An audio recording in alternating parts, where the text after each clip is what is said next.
Ever been humiliated and fired during lunch? After 11 years, the CEO's arrogant son kicked me out unaware a line of code I wrote years ago would soon turn his $1.2 billion empire to ashes. At 5:59 p.m., he screamed into the phone, What have you done? Hello everyone, before we start today's video I need your help. We've noticed that the channel is losing traction, and subscribing is one of the best ways you can help us. It's quick, free and allows us to continue bringing you great content. Your support means everything. Let's keep this channel growing together. Thank you very much. Now let's begin the video. Hello people.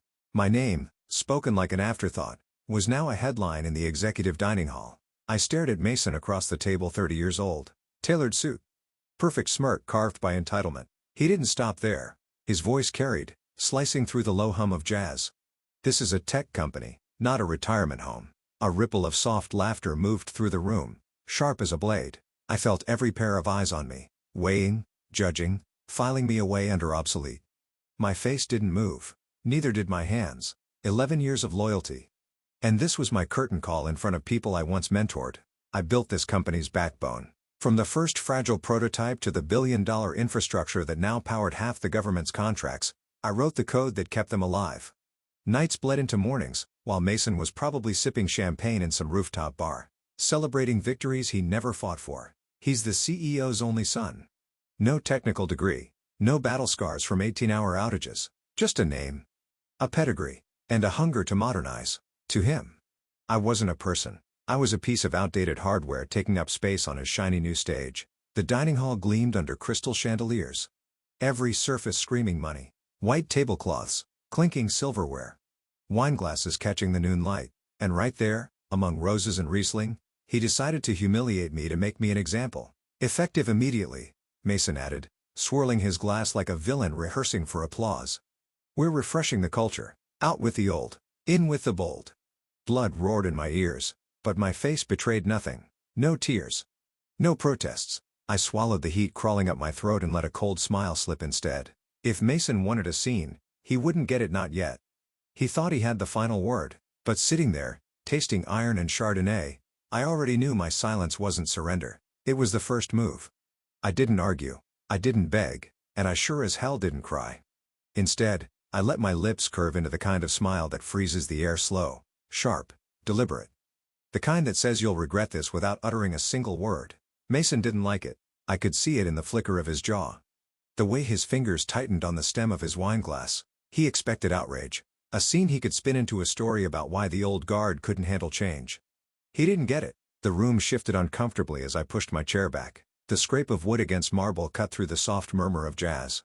I adjusted my blazer with a calm that felt like defiance and looked Mason straight in the eye, just long enough for him to see I wasn't broken. Not even cracked. I turned without a word.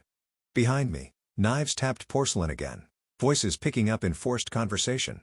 But the weight of their stares followed me to the door. Humiliation burned under my skin, but I held it tight. Locked it down like a vault. Rage pressed against my ribs, begging to spill, and I swallowed it whole. Not yet. The hallway was cooler, quieter, the muffled music fading with every step. My heels clicked against polished stone. Steady and measured. Each sound a drumbeat in the march I hadn't planned until now. By the time I reached the elevator, my mind was already pulling threads from memory, stitching them into something sharp. A flash of 3 years ago, 2:17 a.m., in a freezing data center. My hands raw from swapping drives during a catastrophic outage. The old CTO had quit hours before, leaving the entire infrastructure hanging by a wire and me. The only one standing between the company and a billion-dollar collapse. I saved them that night. I saved Mason's precious inheritance. And now, he tossed me out like a paper cup because my energy didn't fit the vision. The elevator door slid open. I stepped inside. Press lobby, and let the mirrored walls catch my reflection. My face was calm. But my eyes told a different story. A storm crouched behind glass. Halfway down. My phone buzzed. A message from HR. Cold as steel, access revoked immediately. Please return all company property. So that was Mason's game. Not just firing me, but erasing me. Scrubbing my fingerprints from the code I wrote. The systems I built. The empire I kept breathing while he learned which wine paired with oysters. I stared at the message until the words blurred. Then slipped the phone back into my pocket. A laugh ghosted across my lips. Not from humor, but from something darker. Mason thought this was over. That by cutting me out. He'd tightened his grip on power. He had no idea. The elevator chimed. The doors opened to a sunlit lobby, its glass walls spilling daylight over polished floors. People moved past me in tailored suits, unaware that in 5 hours and some change, their entire world would tilt on its axis. I walked out with my head high and my rage caged tight, every step echoing the same silent vow: you wanted me gone. Mason. Fine. But the system you're so proud of. It was born from my hands, and without me, it doesn't breathe. The door clicked shut behind me, sealing out the noise of the city. My apartment was silent, but the silence felt heavy, like it knew what had just happened. I slipped off my heels, set my bag on the counter, and powered on my laptop. The screen flared to life, washing the dim room in pale blue light. My fingers hovered over the keys for a second longer than they should have. It wasn't curiosity pulling me in. It was instinct. I needed to know. The terminal opened with a string of commands I could type blind. Then it appeared, in sharp, unblinking letters. Fail-safe sequence armed. Time remaining 5 hours and 16 minutes. 5 hours, 16 minutes. The number pulsed like a heartbeat. I froze, staring at the countdown. My breath steady but shallow. It wasn't anger that gripped me. Now it was something colder. Sharper. Mason had no idea what button he pushed when he signed that termination slip without the proper authorization. No CEO signature. No compliance audit. Just his ego stamping done in the middle of lunch. The system didn't care about Mason's ego. It cared about rules, and when rules were broken, it obeyed mine. The failsafe wasn't sabotage. It was insurance. I wrote it years ago after watching executives gamble with security for the sake of quarterly bonuses. It was simple if a critical update was overridden without dual approval. The infrastructure locked down. It wasn't built to destroy. It was built to protect clients. Protect data, protect integrity from reckless hands. And now, the clock was ticking. My inbox pinged. A new message from HR subject. Thank you for your service, body. We appreciate your contributions to Corentic. Effective immediately. Your credentials have been revoked. Please return all company property within 24 hours. I stared at the words until they blurred. The contrast was almost poetic gratitude on one screen, a death sentence on the other. They thought this was the end. That by stripping my badge and erasing my access, they'd buried me under a neat HR script. They didn't realize the architecture wasn't theirs to control, not fully. The roots ran through my hands, my mind, my safeguards. The countdown blinked again. 5 hours, 12 minutes, and 43 seconds. 5 hours, 12 minutes. And every second brought Mason closer to the edge he couldn't see. I leaned back in my chair, the cold settling into my bones, and whispered to no one, "You wanted control, Mason. Now watch what it cost you." The countdown pulsed in my mind like a second heartbeat as I leaned back in my chair, watching the numbers edge downward. 5 hours, and some change, until the system Mason worshipped like a golden idol collapsed into silence. Not because I sabotaged it, but because I protected it years ago, when nobody else had the backbone to. It all started with a night I'll never forget. The memory came sharp, uninvited, 11:50 p.m., in the old Corentic command room. The glow of monitors turning everyone's faces ghost white. The CEO, Richard Wells, Mason's father, was pacing like a man on fire. A new update had gone wrong, punching holes in our firewall big enough to drive a truck through. I told them to pause deployment, patch the vulnerability, run another security sweep. Absolutely not, Richard barked, slamming a fist on the table. We've got investors on the call tomorrow. This launches tonight. I remember the taste of fear then, not for my job, but for what would happen if that code went live. They didn't care. They wanted numbers, optics, stock spikes. They would burn the whole infrastructure down to make their quarterly look pretty. So I did the only thing I could. I built a safety net. Not to destroy, but to defend. A protocol that listened for red flags, missing signatures, skipped compliance checks, unauthorized overrides, and if it detected any, it locked the gates. Not halfway, completely. No one could open them without the dual key, the CEO's signature, and mine. For 3 years, that kill switch sat in the shadows, silent and patient, while Corentic pretended to value innovation over vanity. And now, thanks to Mason's lunchtime tantrum, it was awake. My phone buzzed against the desk, pulling me back to the present. An unfamiliar number. Local exchange. I almost ignored it, then answered. Autumn. The voice was low. Urgent. It took me a second to place it. Danny. An old friend from legal. Yeah, what's wrong? You didn't hear it from me, she said quickly. But Mason's moving money offshore. Big transfers. Quiet accounts. He's prepping for something ugly. I felt my jaw tighten. So that was the game. Not just arrogant strategy. He wasn't cleaning house for innovation. He was clearing it for a power grab. One that probably reeked of fraud. "Thanks for the heads up," I murmured, when I hung up. The clock on my screen blinked like a warning flare. 4 hours, 49 minutes, and 12 seconds. And for the first time all day, I smiled, not the cold smile from lunch, but something warmer. Steadier. Because the system wasn't punishing Mason. It was balancing the scales. The kettle hissed softly as I stood in my kitchen, the city humming faintly beyond the glass walls. I poured the coffee slowly, watching the swirl of dark liquid like it held answers I already knew. My laptop sat open on the counter, its glow casting sharp shadows across the marble. The count DWN ticked silently in the corner of the terminal. 4 hours, 3 minutes, and 17 seconds. Numbers didn't lie. They didn't panic. They didn't care who Mason's father was. Steam curled upward as I took the first sip, bitter and grounding. Across the screen, warnings pulsed in crimson. Unauthorized override detected. Compliance breach confirmed. The system had logged Mason's every reckless move since the moment he signed my exit slip. The protocols I wrote years ago weren't built for vengeance. They were built for this, for protecting something bigger than Mason's ego. I lowered the mug and leaned closer, scanning the logs like old friends. There it was, multiple canceled update checks. Deleted approval chains, a sloppy attempt to push a high-priority deployment without oversight. Classic shortcut. Classic Mason. My phone buzzed on the counter. A news alert lit up the screen. Korenik faces internal disruption rumors, as leadership shifts. I almost laughed. If they thought rumors were bad now, they should stick around for the main act. Another vibration. This time, a different tone, an encrypted message from a former teammate. Just 5 words: Mason's firing spree just killed the launch team. I stared at it for a moment. The irony settling like ice in my veins. He'd gutted the only people capable of saving him. The arrogance was almost poetic. He wanted control so badly, he burned the bridge behind him, and I was the last plank left. I typed back nothing. There was nothing to say. Instead, I set the phone aside and let the quiet stretch. A thread pulled tight. Outside, the world carried on, cars crawling through late afternoon traffic, oblivious to the billion-dollar implosion brewing in glass towers uptown. Another glance at the timer: 3 hours, 58 minutes, and 49 seconds. The red glow blinked like a heartbeat, steady and certain. I didn't touch the keyboard. I didn't need to. Everything was already in motion, and I was done rushing for people who never hesitated to discard me. I lifted my coffee again, the ceramic warm against my fingers, and smiled to myself. Not the brittle smile from lunch, but something calm, unshaken. For the first time all day, I felt in control. Mason thought silence meant surrender. He was about to learn it meant power. By the time the clock on my screen read 3 hours, 24 minutes, and 19 seconds, the first real wave of chaos hit. Not outside my window. The streets still pulsed with their usual rhythm, but inside Carentech's glass fortress.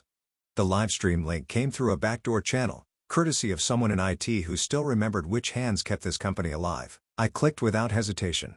The feed opened on the executive war room. Bright lights, sleek tables, rows of monitors casting ghostly reflections across pale faces. The room throbbed with movement, voices overlapping, fingers pounding keys like machine gun fire. And in the center of it all sat Mason, posture stiff as polished steel, trying to look like a man in control. He wasn't, even through the grainy feed. I caught at the flicker in his eyes, the way they darted when someone muttered about system-wide latency. He tapped his pen too hard, the click echoing through a microphone someone forgot to mute. A voice off camera. "We've got 600 pending tasks stuck in queue. No failover response." Another. "The compliance key is invalid. We can't authenticate the patch." Then silence.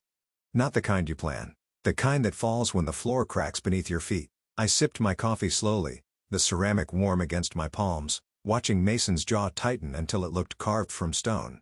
He glanced toward the camera, then back at his team, forcing a smile that didn't reach his eyes. "We'll fix this," he said, tone flat but lined with strain. "I've got it under control." But control doesn't tremble. And I heard it, a hairline fracture in his voice, thin and sharp, like glass beginning to split. The satisfaction rolled in, quiet and deep.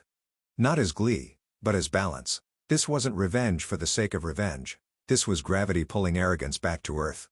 My phone buzzed on the counter. I didn't need to look to know who it was. Still.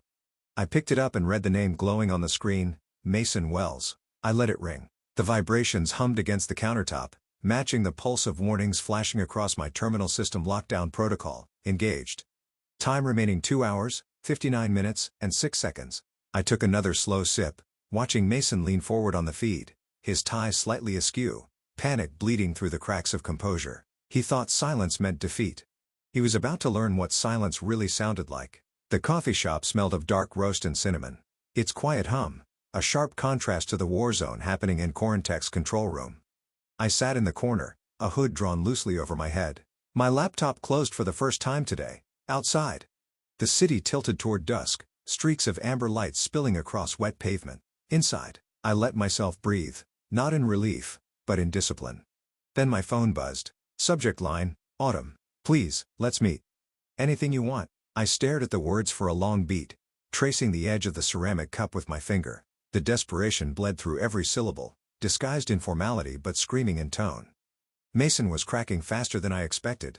The man who fired me in front of a table full of executives now dangled humility like a peace offering. Another buzz. This time, a screenshot from a friend in operations. We've lost 3 core clusters. Clients are threatening breach of contract lawsuits. The chaos was spiraling. And for the first time all day, the faintest whisper of hesitation crept in. Because this wasn't just Mason's empire collapsing. It was hundreds of jobs hanging in the balance. Engineers who'd stayed up with me through countless nights. Admins who remembered every birthday in the office. People who didn't deserve to be collateral damage in a war waged by a man drunk on entitlement. I took a sip of lukewarm coffee, letting the settle heavy in my chest. Could I stop this? Yes. One command, one override. And the failsafe would fall silent. No headlines, no lawsuits, no scorched earth. My fingers hovered over the keyboard, my reflection staring back from the black screen like a stranger holding 2 futures. One where I walked away clean, one where I reminded Mason what power really meant. The phone buzzed again. A second email. You're nothing without this company. The words hit harder than I expected, not because they wounded, but because they confirmed everything I already knew about him. The apology was never real. The humility was a costume he wore for survival. Beneath it, the same arrogance sneered, certain I'd crumble under the weight of my own conscience. I set the phone down gently, as if it might burn me, and leaned back in my chair. Outside, a siren wailed faintly, slicing through the city's twilight hum. I checked the time on my screen: 1 hour, 58 minutes, and 34 seconds, for a heartbeat. The idea of mercy flickered and died. Mercy wasn't justice. Mercy wouldn't teach Mason what he needed to learn. I finished the last sip of coffee, bitter on my tongue, and slipped the laptop into my bag. If Mason thought he still owned the narrative, he was about to discover what happens when silence stops being surrender and becomes a verdict. The clock glared back at me. 5:58 p.m., 2 minutes until the world Mason built on arrogance, shortcuts, and borrowed power collapsed under its own weight. I sat at my desk, the soft hum of the city seeping through the open window. The air smelled of rain, sharp and clean, like a warning. My laptop screen glowed in the dimness, the countdown pulsing in bold red letters. Time remaining 1 minute and 52 seconds. My fingers rested on the keys, calm as stone. No trembling, no hesitation. Every nerve that burned at lunch, every ounce of humiliation that threatened to break me, it had crystallized into something cold and precise. The terminal blinked, shifting to a new prompt: license ownership expired. Authorization required, A. Read. There it was, the line of code that decided everything. Not revenge. Not chaos. Just the inevitable math of rules Mason thought didn't apply to him. I exhaled slowly, the breath sliding out like smoke. My chest felt weightless, not from relief, but from certainty. There was no moral debate left to fight. Mason's choices wrote this ending, not mine. The phone on the desk vibrated violently, skittering against the wood. A voicemail notification blinked, against my better judgment. I hit play. His voice cracked through the speaker, thin and jagged. Autumn, I'll give you equity. A seat on the board. Just stop this, please, for a fleeting second. I pictured his face, the jaw set in false confidence, the perfect suit hiding a man unraveling thread by thread. He didn't want redemption, he wanted survival. And the same tongue that spat retirement home, hours ago, now stumbled over the word, please. Too late. The timer flashed again, 45 seconds. My hands hovered, not from doubt, but from discipline.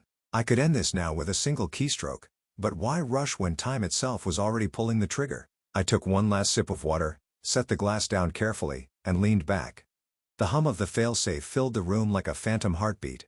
Outside, a streak of lightning split the gray, followed by a distant growl of thunder. Fitting.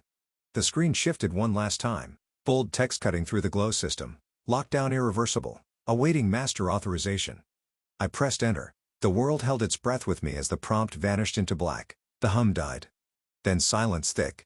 Absolute. Somewhere, Mason's voice was still pleading into a void that no longer answered.